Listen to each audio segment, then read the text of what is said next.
President. Senator from I Oklahoma. rise to speak in morning business. Without objection.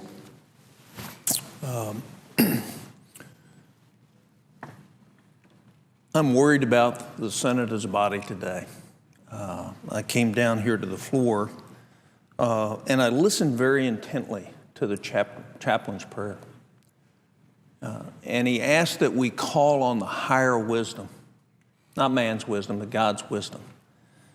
And I note with lots of consternation and worry that what is a very fine institution is being put at risk basically through failed leadership. And let me explain what I mean by that. Living 64 years and running organizations and running a business, the quality that is most needed in leadership is a quality called reconciliation. And when that doesn't happen by our leaders, and I'm not singling any one leader in particular out, but when that effort at reconciliation doesn't happen, it isn't just directly related to the events surrounding that lack of reconciliation. It does damage to institutions. And what we're about to see today carried out is the placing of partisan principles on both sides of the aisle ahead of the principle of advice and consent and the Senate's role. And unfortunately, our leader didn't protect the Senate's rights under the Constitution with the last four nominations in terms of recess appointments. And we can debate that, but the fact is the institution, whether it had been Republican leader or Democratic leader, the number one thing that needs to be protected are the rights of the Senate as related to the other branches of the government.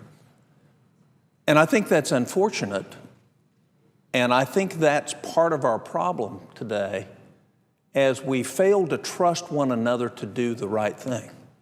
So let me go back to leadership. The real qualities of great leaders is they bring people together of disparate views and they solve those problems, and they don't reject or they never accept the fact that an impasse is the answer.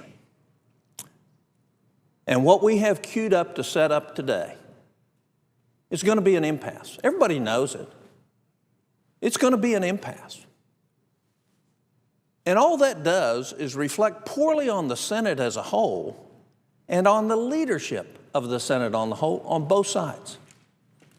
So my caution would be to return back to what Chaplain Black said. There's greater wisdom than we have. That's the wisdom we ought to be drawing from. As we reconcile differences in the Senate, rather than destroy the comedy of the Senate and destroy the ability of us to work together in the nation's best interest in the future. I would also tell you that the other thing that I'm disappointed about is that we have the Senate focused on that small issue instead of the very great issues in front of our nation.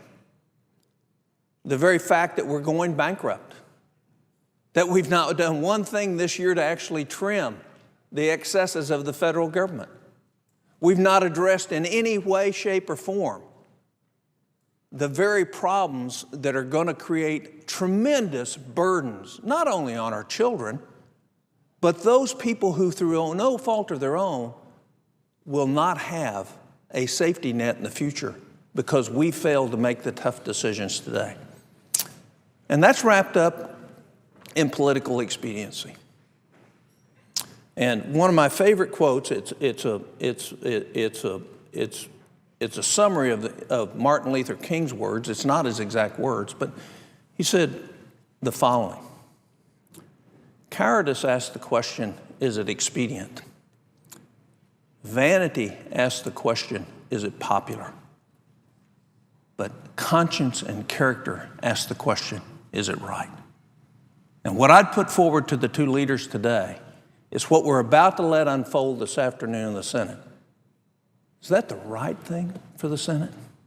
Or does it have to do with expediency and popularity? And if it has to do with those two things, whether it's connected to the next election or not, that's called failed leadership. That's a failure to lead, to reconcile, to bring people together. We're better than that. Our leaders are better than that. We should not allow this to happen. I yield the floor.